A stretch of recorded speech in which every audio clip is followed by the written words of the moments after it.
Assalamualaikum warahmatullahi wabarakatuh. Baiklah, saya Winuski Deontoro. Di sini saya akan mempresentasikan atau membandingkan sebuah video yang telah diberikan dengan video yang saya buat. Di sini akan kita tes menggunakan metode Lucas Canade untuk melihat optical flow dari suatu objek yang ada di dalam video. Kita langsung saja, pertama kita lihat dulu video yang sudah diberikan. Di sini kita bisa lihat optical flow. Di sini titik fiturnya bergerak, kita bisa lihat. Tapi ada beberapa objek yang ada di dalam sini yang sebenarnya objeknya bergerak, cuman tidak ada optical flow yang menyertainya gitu. Ya, bahkan ada juga benda mati yang tidak bergerak yang maksudnya. Justru ada beberapa optical flow yang menempel di sana. Ini bisa terjadi mungkin karena parameter Lucas Canade ini itu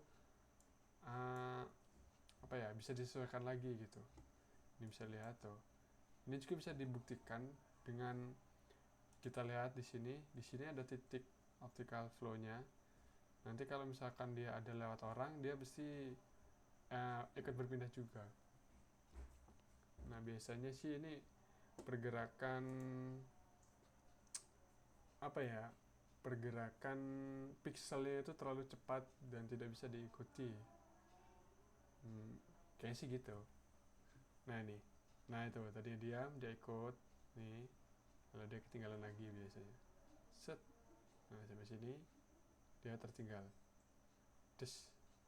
ya, itu dia. Nah, lalu sekarang kita coba menggunakan video yang saya rekam tadi sore ya. Kalau di sini sih bisa dibilang cukup normal ya. Di sini kita lihat banyak sekali optical flow-nya yang menyertai objek yang ada di dalam video untuk bergerak gitu.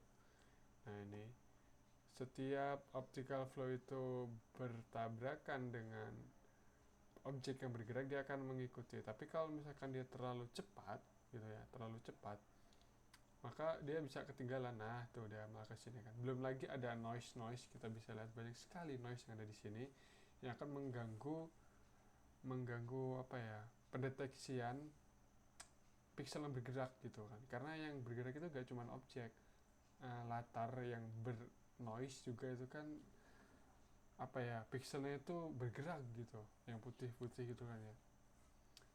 Nah itu bisa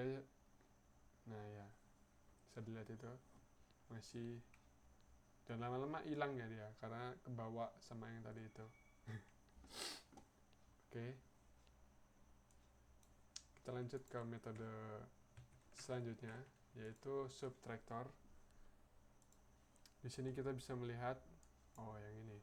Kita lihat yang ini dulu kali ya, yang dikasih dulu, video stoknya dulu, Vitesse AVI. Oke, itu dia.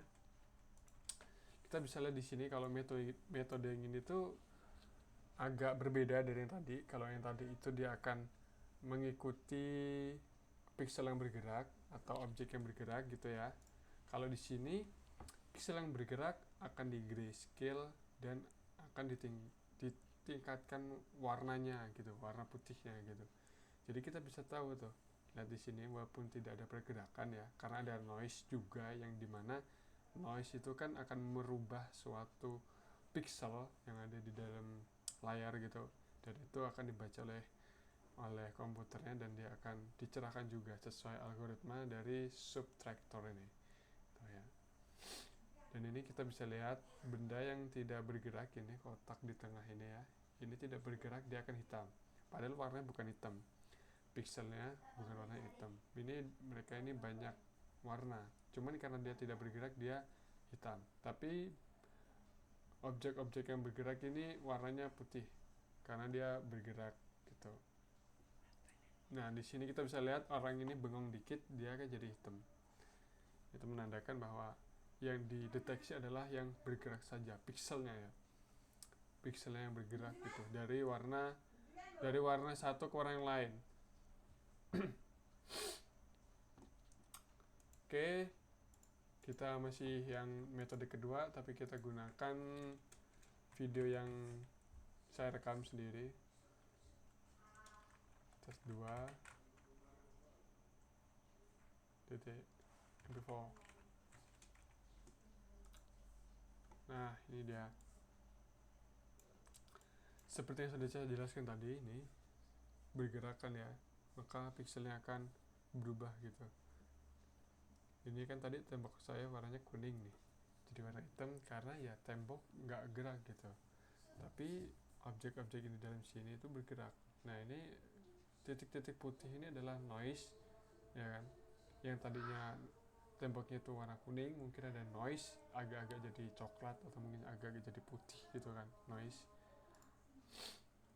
Nah itu dia objeknya yang bisa kita lihat. Semakin kontras warna yang berganti atau yang berubah gitu, maka semakin terang. Seperti itu. Nice. Oke. Lalu yang ketiga itu ada, kita menggunakan yang berbasis machine learning gitu ya, sebuah model yang sudah dilatih untuk mengklasifikasi suatu objek. Kita coba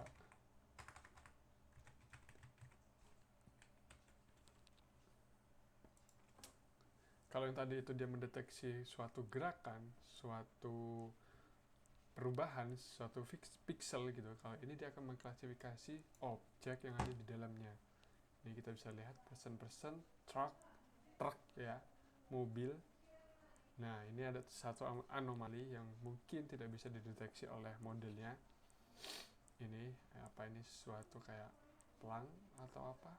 Kadang terbaca person, tadi mobil mobil. Nah, kite itu layang-layang, padahal bukan. Burung ya.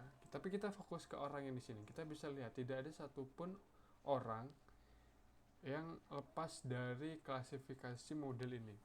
Bisa dibilang ini model yang cukup powerful ya, karena kita bisa dilihat ini tuh, walaupun dia saling berdekatan juga, dia akan tetap mengklasifikasi objek tersebut sebagai orang gitu.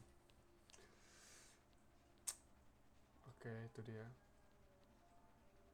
Ini layang-layang ya, karena mungkin data trainingnya mengira ini layang-layang gitu ya. Tuh. Kalau yang ini menggunakan YOLO ini, itu biasa digunakan untuk klasifikasi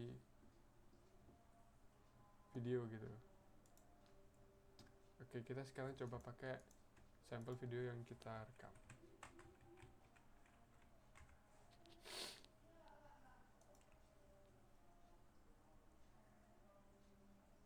Agak loading. Oke, ini dia. Tuh dia. Dia bisa mengklasifikasi orang ya. Ini saya sendiri.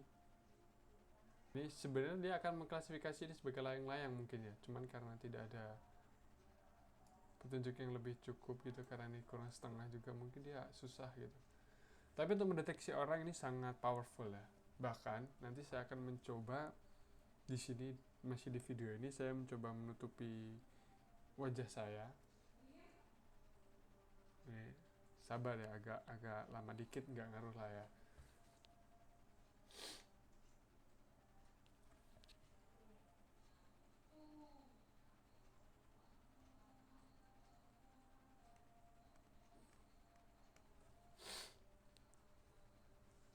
Oke, ini dia. Ya, sangat powerful. Saya sudah menutupi wajah, tapi masih tetap terdeteksi sebagai orang, terklasifikasi sebagai orang gitu. Jadi itu dia. Mantap ya. Mantap banget, bro. Jadi kesimpulannya apa, teman-teman? Ya, kesimpulannya